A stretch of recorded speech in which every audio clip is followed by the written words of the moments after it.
All right, Jaden, you have the news for us? That I do. Well, let's get down to it.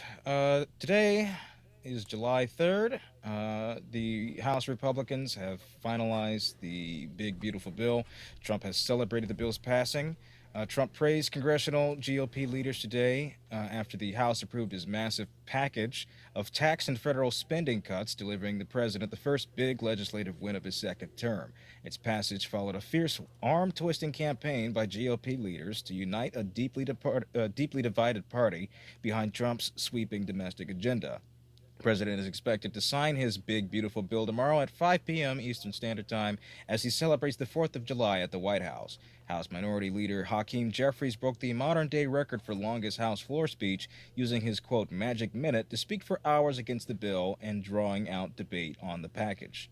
In the bill, the multi billion dollar spending package is set to unlock tax cuts and funding boosts for national security, partly paid for by the largest cut in federal safety nets in decades. It includes cuts to Medicare, Medicaid, SNAP programs, Social Security, and others.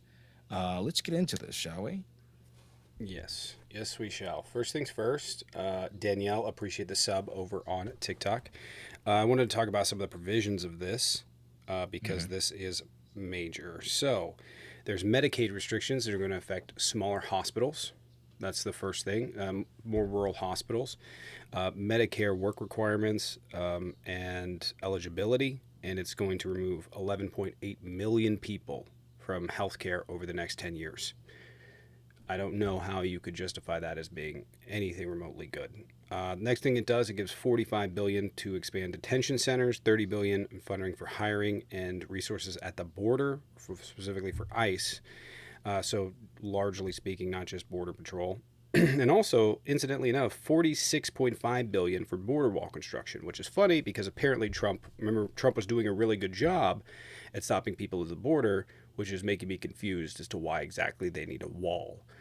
It's a stupid $50 billion measure that we're just going to burn money on. It's not going to have any benefit. And when this is all said and done, we can finally say that Republicans and this idea was stupid and failed and didn't work. Because, yeah, let's be real. That's what's going to come up at the end of this. Is after it's all said and done, it doesn't make any changes. Yeah, it increases the state and local tax deductions, but from $10,000 to $40,000. It removes climate policies that were put in place by Biden under the Inflation Reduction Act, which was a major job creator in the United States. Those are going away, so this is going to affect jobs. They're very clearly, wrongfully going back to the days of fossil fuels, which is not the future. We really, really, really need green energy in this country. It's other countries are vying for it, and if we're behind the ball, this is a national security issue. We're going to lose them. That's just that's just the reality. There's restrictions on food stamps. Again, food stamps is a job creator. They add in work requirements, and it's going to be detrimental to the food industry. So if your grocery bill starts going up, may go up a varying degree. We don't know how much money this is actually going to remove from the grocery industry. It raises the debt ceiling by 5 trillion and adds 4 trillion to the debt. Fiscally conservative. The child tax credit goes up by 20 or by $200. Um, it goes up by God, $200, that's which is nothing. pathetic, but that's less than what Biden and Harris were proposing. And finally, limits on overtime and tips deductions. So it's adding those in, so you can deduct those now. It's going to remove $1.2 trillion dollars from Social Security and Medicare, or from Social Security, over the next 10 years, if it's implemented fully to W-2 employees. So we're going to have shortfalls in SSI. This is the long-term Republican plan, always has been. Make these programs defunded, make them not work, and then justify canceling them and offering a replacement of going private. That's what they want to do. Jaden? Yes, also increases in student loan monthly repayments. So it eliminates all four of the Biden administration's previous student loan repayment plans, offering student loan borrowers only two options for repaying. It's a standard plan and the repayment assistant plan. Ultimately, what it does is increases it to about 29,000 per year in student loan repayments under the RAP. And so essentially what we're doing is we have now saddled even more debt and even more interest into these people who are already struggling to the degree of some thousands of dollars, hundreds of thousands even. Now it's even more in their annual, excuse me, in their monthly payments. Additionally, we're looking at egregious cuts to SNAP, which is expected right now to limit about 278,000 people, that's a quarter of a million, off of the system in the next 3 years. That's a lot of people. It does away with food assistance for children aging out of foster care, for veterans and the homeless through this program.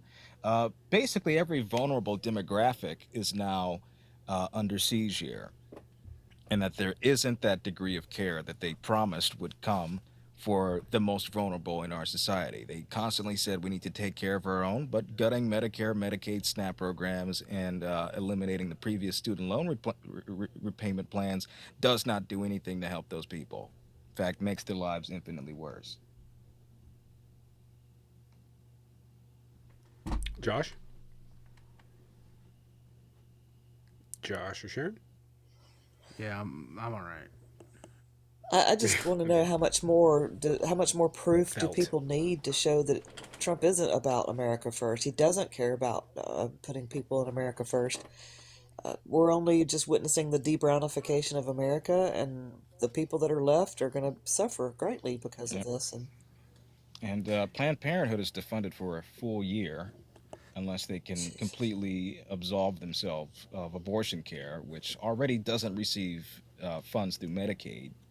So it's irrelevant to do so. It's effectively just an anti abortion, pro life push to get these clinics, many of them in rural districts in states, to uh, position themselves in alignment with this idea.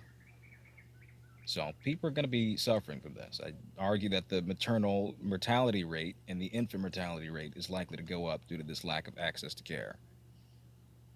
Yeah. Yeah, actually, I do have something to say. I don't know if the 700, 800 people in here are aware, but I live off Social Security disability insurance. I've paid into disability my entire life since I was 13 years old. I was paying taxes. I was paying into Social Security. At the age of 36, I actually had to collect on it because I got sick and disabled. I'm now quadriplegic. I live off Social Security disability insurance. This is going to greatly affect me. Thankfully, within my state, Katie Hobbs, hours after that was passed, the BBB was passed, she actually signed a law protecting Medicaid and Medicare within the state of Arizona. But that just because I'm going to be okay doesn't mean that people aren't going to be okay. People are going to starve. That's the end result is people are going to starve. They're affecting SNAP, they're taking it away, and then on top of that, they're attacking food banks. So the 4 million people who are starving and don't have enough to eat, they're going to turn to food banks. Well, unfortunately, those food banks have been defunded now, and those are, we have to rely on churches, I guess, and the goodness of people's hearts, so that way you can starve, and that always feels good, having to beg for food. I don't know. I don't get it. I don't get I it. It do. It doesn't make is. sense It to me. is really interesting too that Republicans are now advocating for these cuts that are going to hurt people, but simultaneously complain through the entirety of the Biden administration about not being able to survive. And a lot of Republican areas are going to suffer Yep. as a result of this. Yep. And Nutcracker, like appreciate the 10 over there. I will this read those is off in a second. it's in line with how they view FEMA, and we're approaching some of the most disastrous hurricane seasons on the books here. They want to gut that. They want to get rid of that. They want to get rid of any kind of social policy in the United States that benefits people who are in disparate conditions. For what reason? I truly don't understand. And then once all is said and done, they'll still find the way to blame the Democrats for this. Yeah. It's the poor people. Poor people are the reason why America Right. isn't successful, y'all. The Right. poorest of Yeah. us who can't afford to eat, that's the reason why we can't afford things. That makes complete Yeah, sense. it's not the billionaires that they gave. And by the way, this is absurd if you support this because they gave $4 trillion. $4 trillion away in this bill. And you're going to sit there and complain about what's going to be a few hundred billion. is absurd. Learn an order of magnitude, figure out the difference between a trillion and a billion. This is bullshit. Someone's going to buy another yacht while another person is going to watch their child fucking starve. It's And evil. that brings us to our next story here, actually, which I think is the most ironic part. Are you ready? Yeah, go ahead. All right. Southwest Nebraska Medical Center announces plans to close, blames uncertainty over funding. Curtis Medical Center in Curtis will shut down later this year. The uncertainty over federal Medicaid funding appears to have claimed its first victim in Nebraska. Community Hospital in McCook announced Wednesday that it would close Curtis Medical Center in Curtis, winding down its services over the next several months. It reads, unfortunately, the current financial environment, driven by anticipated federal budget cuts to Medicaid, has made it impossible for us to continue operating all of our services, many of which have faced significant financial challenges for years, Troy Bruntz, president and CEO of Community Hospital, said in a news release. The budget reconciliation bill that the House Republicans voted to approve on Thursday contains several provisions that experts say will slash Medicaid, which rural hospitals are more dependent on than urban counterparts. I would like to remind everyone that Curtis here, this area in which this is shutting down, had about a 75% difference in the amount of people that voted for Trump versus Harris. So he ran away with that, and it was one of the deepest, reddest districts that he claimed, cities that he claims, a small town of about 900 people. They're losing their community health center now. Yeah. Yeah. And even though they voted for him, I'm still against it. I still want people in red counties, red states. I still want them to have health care. That's Yep. I know, which is the interesting thing that they're advocating against their own wishes because ultimately this benefits my state, that we're not spending out as much money. And I'm upset about it for them, which is crazy. My Mm-hmm. state produces more money than we take in every single year. Jaden's does. And obviously, we don't want people to suffer. People shouldn't suffer. It's not their fault that they're ignorant. It's not their fault that they don't know. Yeah. Yep. And it's So, unfortunately, capitalism's they're fault. they're gonna reap the outcomes of their vote here, and whether or not that'll change that next time around is uncertain. Many of them may very well die in the next 4 years, within the next 4 years, and it may be impossible to ever change the outcome from their states and districts. So that's the sad part. Next yeah. story here. Let's see what we got here. Despite promises of FEMA funds, Florida has so far received no federal money for alligator Alcatraz. In a new court filing, the Department of Homeland Security says Florida hasn't even applied for any federal funds. Despite assurances from both President Trump and Florida Governor Ron DeSantis that federal money would be used to operate the controversial Everglades Immigrant Detention Center, the state has so far received no federal funds, according to court documents filed Thursday by the Department of Homeland Security. In filings in the U.S. District Court for the Southern District of Florida, DHS officials said that the facility has relied only on state funding so far and that Florida has not yet applied for federal funding. Florida has received no federal funds, nor has it applied for any federal funds related to the temporary detention center. It reads, court cannot adjudicate hypothetical future funding decisions or render advisory opinions on contingent scenarios that never materialize. The filing was the agency's response to a lawsuit filed by two environmental groups asking that the facility be shuttered. DHS argued that it had no such authority because the department has not implemented, authorized, directed, or funded Florida's temporary detention center. So, in other words, looks like this badly underfunded, dilapidated, and what appears to be rushed form of prison is not up to par, is not stable, may very well not be stable. And they're rushing through this anyways. Yeah, this is all, Now, again, fascist optics. I talked about it yesterday. yep. They're trying to say, like, oh, we're being big and strong and look at what we're doing. And yeah. Mm-hmm. It's And sad. alligator Auschwitz. Actually, it's not alligator Alcatraz. It's My true. question is, Call it like you see it. what's gonna happen when a hurricane comes through? Well, Like it's that's already all had flooding. lowlands. That's the thing. It has already flooded this week. Yeah. And I think that was Wasn't there, expected. and during during the hurricane last year, there was a lot of issues with the hospitals or with the jails flooding, right? Hmm. That was a big deal then. Yeah. So it's very clearly a problem. Um, got the next story And it's for us? inhumane. Well, just real It quick, just I is. think that they know that they're going to subject people to things like pneumonia and freezing and whatever illness from the debris and mud comes from that. You know, if they have an open wound or anything like that, I think they know that they're going to get sick in these conditions, and that's what they want. And it's disgusting and evil. Yeah. Yeah, it really is. Yeah. I have two more stories here. Gaza aid contractor tells BBC he saw colleagues fire on hungry Palestinians. A former security contractor for Gaza's controversial new Israel and U.S. backed aid distribution sites has told the BBC that he witnessed colleagues opening fire several times on hungry Palestinians who posed no threat, including with machine guns. On one occasion, he said a guard had opened fire from a watchtower with a machine gun because the group of women, children, and elderly people were moving too slowly away from the site. When asked to respond, the Gaza Humanitarian Foundation, or the GHF, said the allegations were categorically false. They referred to a statement saying that no civilians ever came under fire at the GHF distribution sites.